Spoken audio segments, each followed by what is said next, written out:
This is a video of the sewer cam under the house. What we're looking at here is the camera passing through the actual sewer pipe, and you'll notice that the sewer itself is really dry and there's a lot of cobwebs in the sewer. We're actually just under the house at the front elevation at the moment, and we're going to continue down this sewer and continue until we find water. Normally I find it wet in these areas, and it's not. There's a lot of cobwebs, which means the sewer's not been run properly.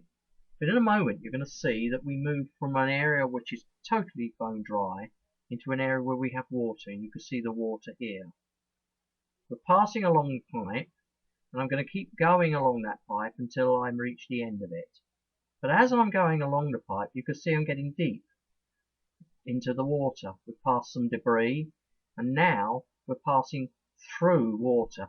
So we're in an area where the pipe has bellied, and as a result of that, you can see the water splashing around, washing over the camera and the lens, and through the lens we can see debris floating in the water. We're now at the end of the sewer line. This is probably actually by the master bathroom.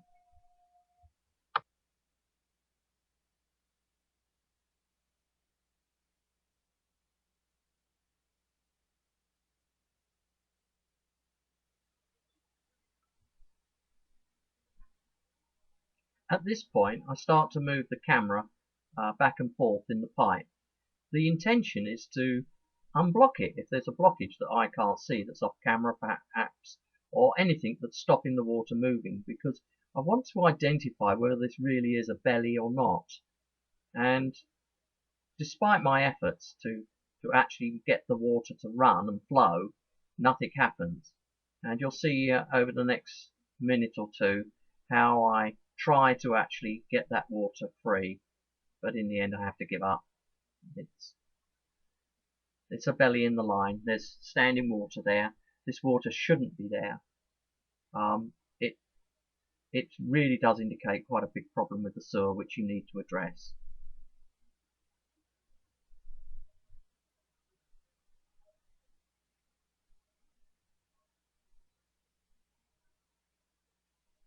We're backing out the sewer now. Notice how dark the ceiling of the pipe is. Remember, this video is upside down. That's where it's backed up, and you've got sludge in there. So this pipe has been backing up for quite a while, and now we're actually in the other pipe going down to the city. This is where I found a blockage, and I'm trying here to get the camera to pass through the blockage, and it comes up to a dead end. It's not going to move. Now I don't use a lot of force. I just tap it with the camera, and if it moves I'll go through it. If it doesn't, I'm not going to try and move it, because I don't want to get my camera jammed in the sewer.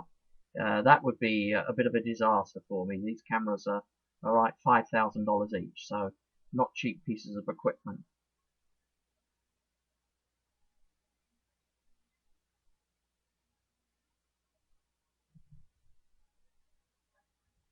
Now what I'd noticed here with the camera in, that the level of the water is dropping. Can you see the line across the lens?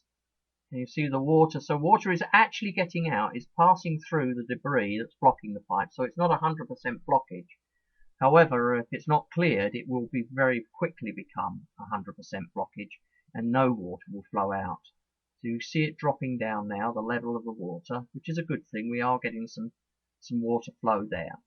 But as it drops, you can now see the debris in front of us. There's leaves, there's all sorts of stuff there, all of which indicates that this sewer hasn't been working properly since it was probably built. There are issues with it, and the only way now to solve the problem is to get a certified plumber to look at it and give you his advice. Remember, they work on these type of things a lot more than I do.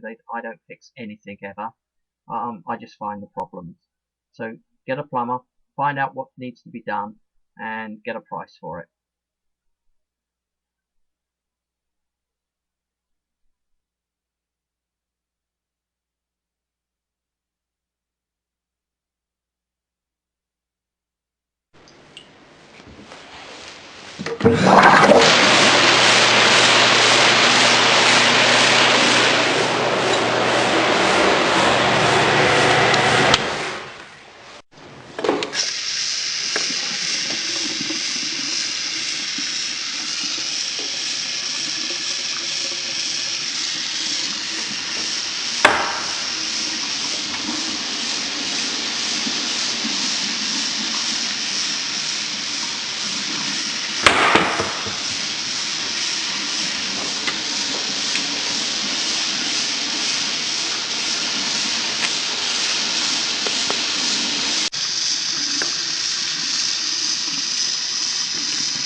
The drinking water is not available.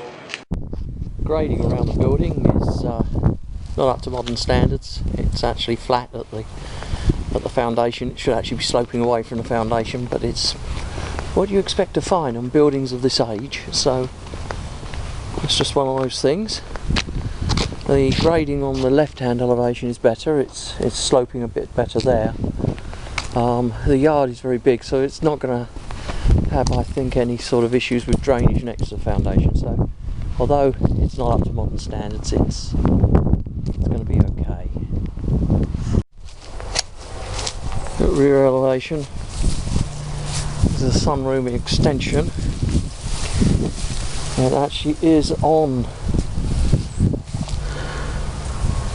Looks like it's a rebar foundation, so it's. I can't tell if it was built with the house or not. The foundation is separate from the house foundation.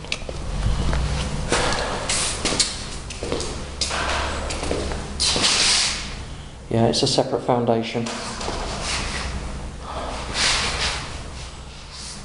But I think it was built with the house. I think it certainly looks that way.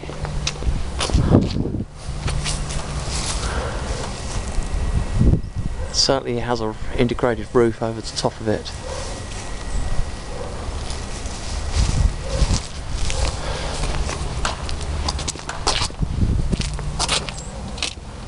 Caulking is in poor condition. You can see the caulking here, here. So caulking needs to be repaired. Window at the right rear elevation is fogged.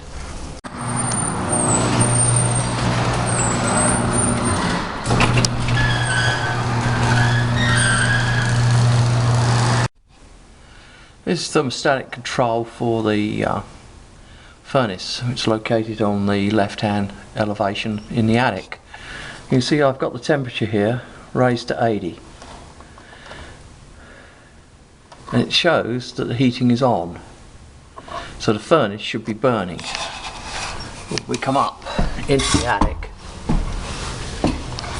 Here's the furnace here.